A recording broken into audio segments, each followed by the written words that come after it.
Josephine 今日點解咁多花擺喺度嘅？我哋今日係要整啲咩咧？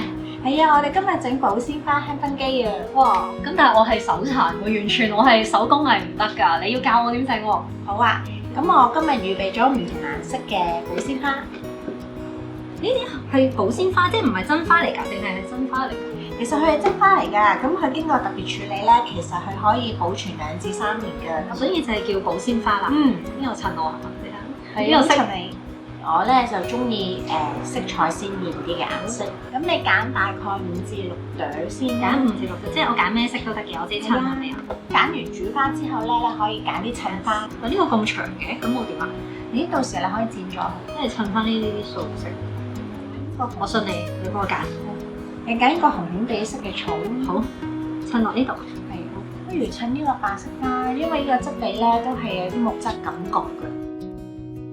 咁首先用啲繡球花咧做個底先，咁你用嗰啲樹葉做個底嘅，咁黐完個底之後咧，就將啲主花慢慢咁樣黐上去啦，大概5至6朵啦。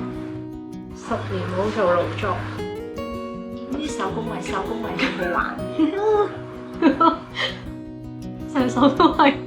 呢個係底線啊，即係唔可以過，唔好揼咁落㗎嘛。係啊，因為到時個罩落去咧，要就翻個位。逐塊黐都唔係辦法，我一抽黐啊都係，一次黐3塊，慳翻啲時間。點解你唔會黐到隻手嘅？因為我黐開咯，爭咁遠嘅點解？你黐多少少啦，不如冚住佢算。係啦，冚住佢咧，控制嗰個位置咧好緊要，因為咧佢呢個波咧，到時要就翻點樣去塞入去。哦，唔係咁易㗎，完全冇諗過後面喎。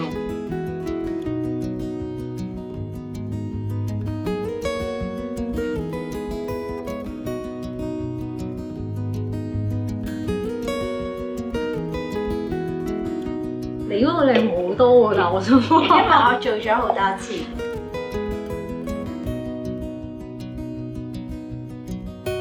好啦，我哋而家去吸落去啦。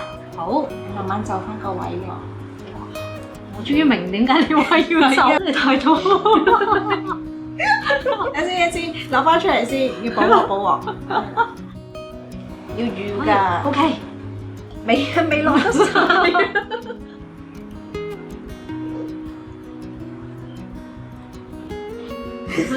哦耶！完成咗啦！我都叫勉強完成咗啦，但係你睇下，又蹬下咁，真係好大分別咯！你睇你嗰個靚咁多，點解爭咁遠㗎？明明我個步驟一樣㗎喎，唔得，我下次都係揾你整啦，直接。我呢啲手殘嘅真係。呢個都係你好好嘅體驗喎。